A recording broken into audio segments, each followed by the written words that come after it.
All right, so setting up the database connection, which I was doing 2 days ago, but time passed, things happened.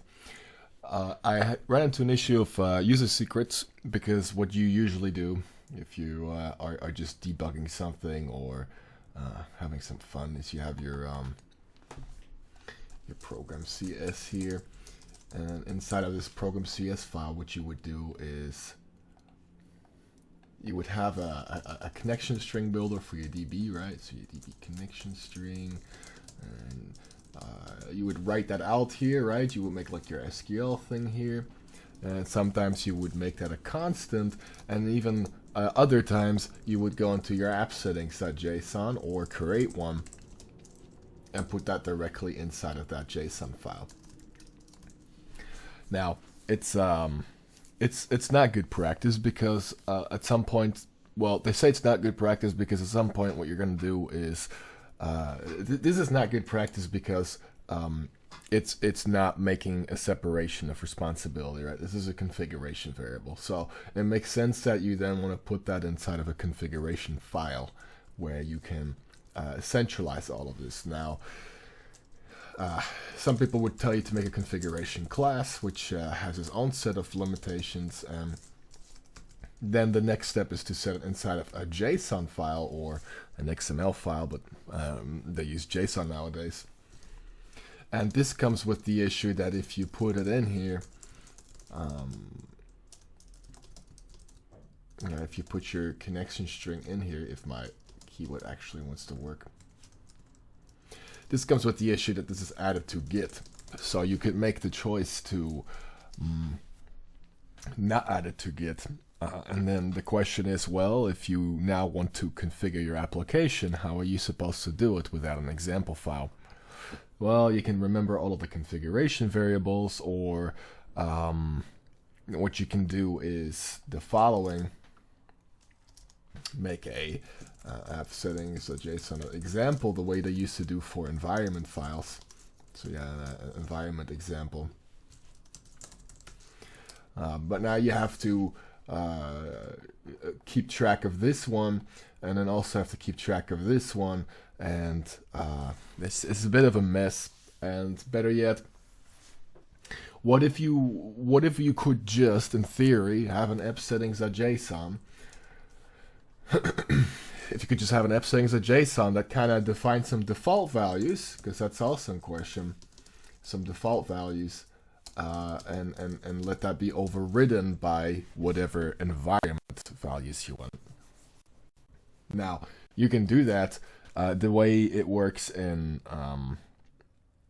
C# nowadays, or in ASP.NET or .NET or whatever you want to call it, is if you add, for instance, a layer appsettings.development.json. If you are now working in a development environment, which I think is set by whether or not you're on debug mode, you can override specific values inside of the appsettings.json by also just placing them here.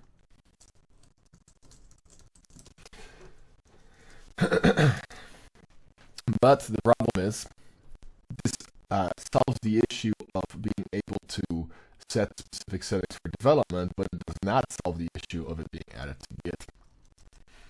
And so here's where environment values come in. You can configure for each process a set of values. For instance, let me scroll up here. Look at my notes. If you run a command through Linux or whatever, or systemd, you have a configuration for it, you can set these values like this. You can set these values like this, and then once you're inside of here, you would add them to it, and then you would have a way to configure these or overwrite them. So you would have a set of same default values, and you can imagine that you don't need the development JSON anymore because you've already solved that by using the environment values. You can overwrite them. So what's the problem with this? Well, It depends how you got your environment configured, but getting the environment values inside of the .NET debug is also a bit of a hassle at times. And so what they did for development only is they created this command line tool where you went into your project and you could do this. And then you could, for instance, just configure your project-specific settings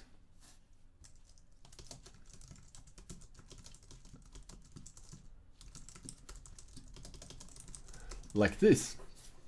And what this would do is it would create a specific and secret environment file. Right? It would create one of these environment files that would have its own GUID that it would reference inside of your project file, your CS project. I think it's inside of your CS project. It would create a GUID that is the same for everybody, so it can be added to the Git, right? It can be added inside of your Git project. Because another problem with the environment variables is everybody maybe has a different file that they're using. And you can't get that to be consistent across the Git project. So that would be a hassle for new people. So now you would have a secrets init that would create a GUID, and only the GUID itself is added inside of your Git project, because it's written inside of, I think, your CS project file. And now inside of that one, you can add these environment variables that would work for your development environment. Now, this file specifically is for, I don't know where it is for Windows, but for Linux, you can find it under Microsoft, and then I think it's user secrets, and then you have your GUID here, and then it would be like settings.json. Something like that. Results may differ depending on your OS and whether or not I'm correct about this. So great. So now we have a way to set environment variables for the development environment. For everybody, it is consistent. And what you can do is use the appsettings.json to set a sane default settings and also show people what values they can use. And they could basically copy over this appsettings.json inside of their secrets file, and it would solve the configuration hassles. Amazing. So now that we've solved this issue, there is maybe an issue in relation to what if you add a variable, right, from Git. If you add a value to the app settings, and some people in the inside of the Git repository don't have those values, well, then you just have to keep track of that or something. I don't really know how to solve that yet. Great. So for remote deployment, because we have two issues now, and I'm gonna walk through the issues because we always have issues to solve. Let me go up here. I'm gonna write this one. I'm gonna get rid of all of this. All right, here comes the next issue, right? So for development, we don't really care if anything breaks. We literally just don't care. Development should be something that is completely isolated. It has no effect on the production. You can mess around, delete what you want, have a good time. On production, however, we also want to have a way to set environment variables. Now, because the ASP solution is so nice, it uses different ways of being able to configure your settings and your secrets. The simplest solution is to go inside of your systemd configuration in your deployment or whatever tool you're using, and just reference a environment file somewhere. Let me see specifically how to do it so you get a better idea. You know what to Google.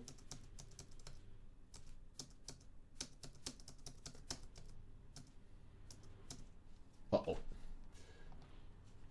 Right. You would have your service here, and you would do environment file is my project environment. You would have now a static place to put all of your environment values in. Environment file. Or alternatively, you would actually put all of them inside of here, but I would not recommend that. Separation of concern, right? So there's a problem though. If hypothetically, and here comes the part where everything works, everything is solid, but you could do better. Here's where the next thing that I learned comes in. If for whatever reason you log your secrets, you have now appended, let's say for sake of argument, you somehow decide to log the entire configuration, and this hits production. You have now put secrets inside of your production log, and if your logs are compromised somehow, people can find the secrets through the logs. Which makes sense, right? Don't log secrets in production. So you're telling your people, well, don't be dumb. Don't log secrets in production. But it's easy to say because things kind of happen. But let's assume they don't. Everyone makes mistakes, right? Including me. And so you want to make sure when you're doing security. What I'm learning from security is that security is more about being able to recover from being compromised than it is really about preventing being compromised in the first place. Yeah, it's kind of both, but realistically, you can't always account for everything. But we can do better. We can do better. Because this is just one single deployment server with its own secrets. And these secrets, especially the connection strings and the user data for the databases, are static. I have to go in there and I have to manually configure them. And as long as the server is running, I'm using these values. And if I don't have multiple servers, I'm probably only having a single user account. And here comes the issue. If this user account is ever compromised, I have a centralized place where all of this information is in, but I have no way of quickly changing all of this. And so here comes in the next idea, all right? And it comes from the fact that if you have a bunch of server blocks, they all are going to have the same configurations, right? For starting, right? If you are new to this and you're building out your first project with multiple servers, you're probably just copy pasting the configurations. You're not making new credentials for every instance. And better yet, if you have an automated tool to do this for you, it's most likely that is also just copy pasting the settings. Here comes the idea. Now, I don't know what tool to use for this, so you are going to have to go out and do your own research or ask your buddy who's super smart. And it's the idea of a vault. And the vault, what that does is it solves all of our issues in relation to configuration. There's only a single configuration value we really need, as far as I know. Let me get my pen out here. This is server number 1. This is server number 2. This is server number 3. All of these have like some metadata associated with them, like what IP they're on, what local IP they're running on, and you can create solid connections between these using that information to secure it from random other servers, like a fake server trying to get into your vault. It cannot because it's external. The vault's purpose is not like you would expect to supply the static keys in the environment, because that would centralize, separate the concern of configuring the environments. It's not to keep that information here. In essence, the idea of a vault is not to keep the environment variables; it's to generate them for the service here. So, with a bunch of servers, And these servers will now, I say they're going back and forth, but really the only thing the server does is it tells Vault, hey, I'm number 3. And the Vault will look into whatever security protocol it uses, like, I don't know, maybe it has public-private key encryption, maybe it has a signature, maybe it compares the IP addresses and some of the behavior, maybe it has a European passport. I don't know what it's using, but it will use something to make sure that all of these things are legitimate to the best of its ability.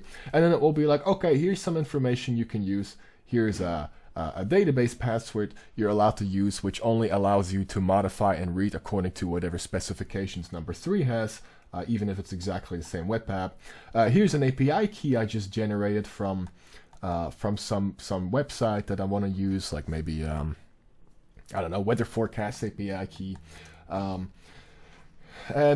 here's an identity file that you're going to be using for now. And on top of all of that, the most important part, all of these values are going to be, to the best of your ability, revocable and short-lived.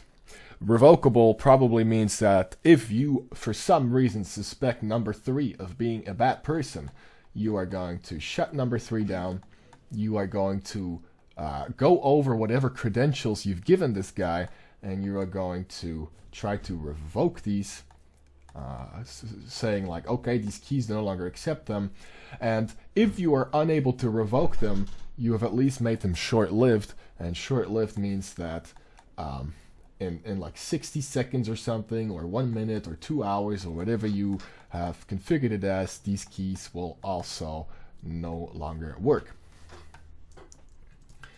It's important because you can see that the whole aspect of managing secrets and keys now becomes its entire, its own little department. And you've now centralized the security for the keys somewhere else. And the only job for this server is to confirm if an identity is correct and give out some keys that are short-lived and or revocable. Now that we have gone over this, there comes the obvious question, what if Vault is compromised? Is it turtles all the way down? Do we just make a bigger Vault here that we do the same stuff with, but with tiny Vault here? And then we're going to go even better. We're going to make an even bigger Vault. And we're going to make an even bigger Vault. And the answer is no. And I will take up my notes here.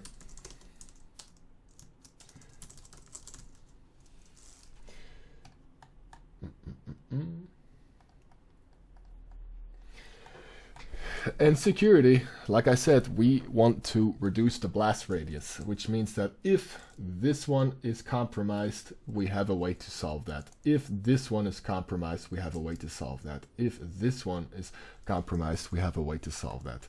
So the same applies for the Vault. So we are not going to have turtles all the way down. We are going to assume, and apparently they call this the root of trust. So here's a mental model. Your first layer is your application, which is your service. Second layer is your secret control, which is the Vault. And the third one is your root of trust. And this is maybe you, maybe offline keys on the side of a USB stick, like I recommend everybody to do for very high level clearances. Maybe it's your hardware. Maybe it's your cloud IAM, whatever that means. That was just one of the things it suggested. So if the Vault is compromised, you now want to have a protocol or, and when I say protocol, I just mean a workflow. Like, oh, hey, my computer broke. I'm now going to go to the hardware store to get a new computer. That's a protocol. So if your Vault is compromised, your first ability should be to be able to revoke all of the stuff that Vault has ever done. So you want to find a way to keep track of what Vault is doing to the best of your ability up to a certain point, and then revoke all of that access. Why? Because if this is compromised, this is probably also compromised, and you want to be able to shut everything down and roll it all back. Now, how is Vault How are you going to set up a new vault? Well, you're going to trust that by trusting yourself. You're probably going to have some of your own offline keys that are required to set all of this up. Maybe you have hardware that allows you to roll things back.